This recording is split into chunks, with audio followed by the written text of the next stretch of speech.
Howdy, folks, and welcome back to the podcast Suboxone Alpha Monster. This is episode number 10. Again, I'm your host, Dr. Don. First, I want to give credit to my friend, Mr. Tim Crow, for allowing me to share music from his band, 39 Lashes, for my intro and outro. The cut is from a song entitled Surrender. Thanks, Tim. Today's episode is going to be a little different. This is my last episode. I want to pause and reflect about what I've done. About a year ago, I thought about creating a podcast. Podcasts were popular and a cool thing to do. Of course, I had no idea how to create a podcast and what would I talk about. I did my homework and decided to use Riverside FM as my podcast platform, which costs about $250 a year. I bought over the year headphones, a dynamic microphone, boom arm, and audio interface. Total price was about $1,000. Copyright-free music platform from Epidemic Sound was about $130 a year. That was a great investment. The first thing that I learned is that I ain't no sound engineer. I ain't no audio engineer. My office is very small, 5 by 8 feet. It was converted to an office over breezeway. I lost my leg in 2014. It's right next to the laundry room which houses the cat crapper. Lots of frustration. I've had to apologize to my wife several times due to dropping many F-bombs. I also quit the project several times, but I always crawled back and finally got it.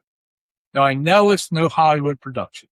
Even with lots of warts, I think the content is pretty good.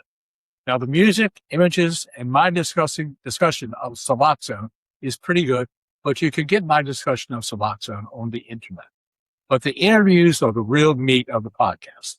I cannot believe the honesty and bravery that my patients were sharing with me when they discussed the pain and frustration they had when they were on opioids, contrasted with the happiness and contentment when they transitioned to Suboxone. Let's talk a little bit about my patients I interviewed. They all had remarkable stories. There was John, age 50, a successful furniture store manager in a large chain of furniture stores. He lives with Ashley, who is my next guest, and together they raised their 6 children.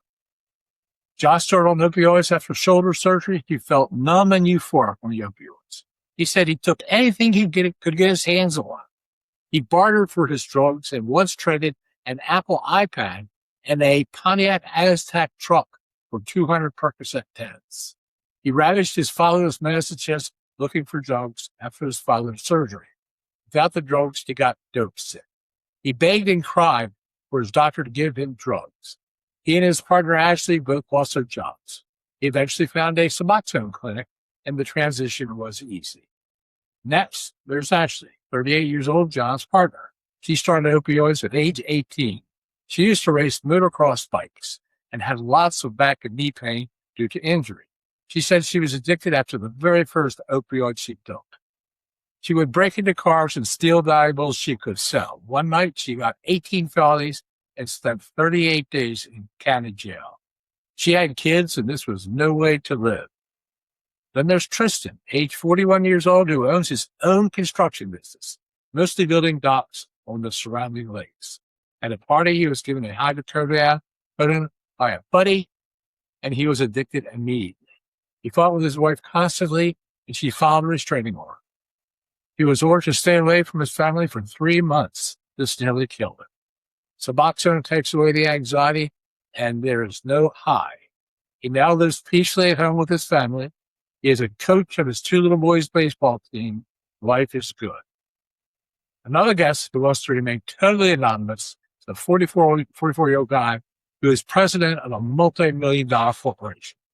He was placed on Ultram for back injury. He was not able to manage his corporation if it were not for Suboxone. He spent time in a drug rehab program in California which was of no value. Opioids are no longer a part of his life. He is also the coach of his two sons' baseball team. Then there's Jack, who fell in love with Vicodin following wisdom tooth removal. He went through a series of oral surgeries and hernia surgeries just so he could get more opioids. Without opioids, he was dope sick. His doctors would give him large amounts of opioids, and one day he took 17 tablets of 5 milligram Vicodin, and an hour later he took 18 tablets of 5 milligram Vicodin. A friend who was a heroin addict recommends Suboxone. The transition was easy. He now runs an insurance recovery business. He adores his wife and 4-year-old little girl. Then there's Kelly. He's a 43-year-old mother of 3. At age 28, she had pelvic surgery for endometriosis, which in and of itself is a very painful condition. She was started on hydrocodone, then oxycodone. She was addicted. Her husband died after he took fentanyl. He was also an addict. If she didn't get off of opioids, she would have been in prison, in the hospital, or dead. She did it for her kids. Then there's Gay. He was a 69-year-old retired nurse. At age 50, she developed back pain due to lifting patients. A neighbor gave her oxycodone 30. She and her family were going on a Disney cruise, and she took her last oxycodone 30 just before she got on the cruise ship. She went into withdrawal on the cruise ship, and she saw a Mickey Mouse dancing on the ceiling. As soon as she got home, her husband, who was a psychiatric nurse, had her admitted to a drug rehab program. She transitioned to Suboxone. That was almost 20 years ago. Also, her back pain has resolved on Suboxone. Now, the most tragic story is Paula. 17 years ago, her 4-year-old daughter got into her drugs and died. This resulted in severe emotional and psychiatric trauma. She is better now, but she continues to be followed by a drug counselor. Telling her story is part of her therapy. I want to acknowledge the companies and people who helped me with this podcast. Riverside, who developed the podcast platform. Not easy to use, but I finally got it. Epidemic Sound for my intros and outros. If you love music, you will love Epidemic Sound. And my father, David Warner, moved from a small fishing village on the Chesapeake Bay to Baltimore at age 14 to find work. In school, he went as far as the 7th grade. He became a fireman. When I was 13, he said, "Boy, what do you want to do when you grow up?" I said, "Dad, I think I'd like to try to become a doctor." He said, "I don't know how people become doctors, but we'll go find out." He was with me for every college and medical school interview and every scholarship application. When I graduated from medical school, I didn't have any debt, not one penny. He painted houses on the side. He must have painted a lot of houses to afford that tuition. I always cry when I tell that story. I just want to thank all the podcasters and creators who became before me and provided me with inspiration and technical ability for this project. My wife, Sherry, who always has been my rock, my inspiration, and my best friend. Thanks, Bob. But I particularly want to thank my patients, my guests. They gave me an intimate glimpse into their lives, their triumphs, their failures, their ups, their downs, but they all said one thing. They wanted to help others to get out of the living hell of opioid addiction. So what's next for me? I don't know. I might write a book.